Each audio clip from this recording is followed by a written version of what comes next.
The things I really love about doing research is it really oftentimes feels like detective work. And it's hard, and you don't always get conclusive answers. But you start with a scrap of an article in the newspaper about a murder. So I'm thinking of a particular case here of an enslaved individual, 15 or 16 years old in Wilmington, North Carolina, in the 1840s. He shoots his brother in the back, like one Sunday morning, pistol loaded with two balls, right? So he meant business when he shot him. And so there are a bunch of then other documents that sort of come off of these, right? And so there are petitions from his enslaver to the governor. There are petitions from town officials who are also petitioning the governor about this case. And so the story is essentially that he shot his brother, who's the enslaved young man's name is Charles. His brother's about 28. Charles is 14 or 15. And he shoots him because his brother had beat him the previous day.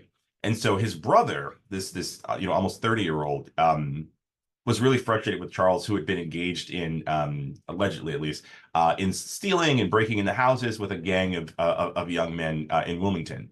And so Charles runs, and then he actually has not just the one pistol he shot his brother with. He has another pistol. A group of people are chasing him after he kills his brother, and he pulls out a second pistol, tries to shoot them as well. And when the authorities take him, he sort of explains that he had to shoot his brother because he had beat him the previous day.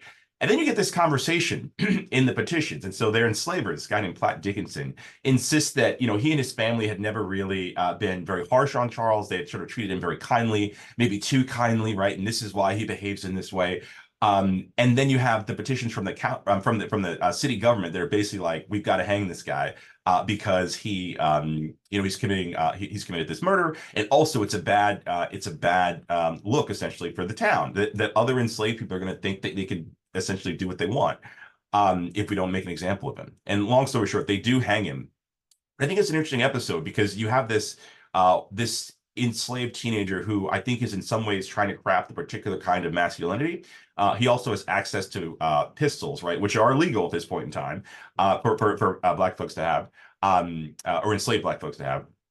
And the newspapers, while they're digging into this, they report that there are all these, like, they call it little Black boys around town who have pistols in their possession, right? That they're buying from people who are willing to sell them.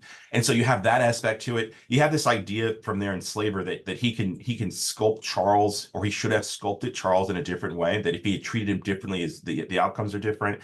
You have this kind of family dynamic that's at play where the older brother is essentially providing this discipline that the enslavers felt like maybe they should have been doing earlier on, but it results in his death. It's just there are all these fascinating sort of threads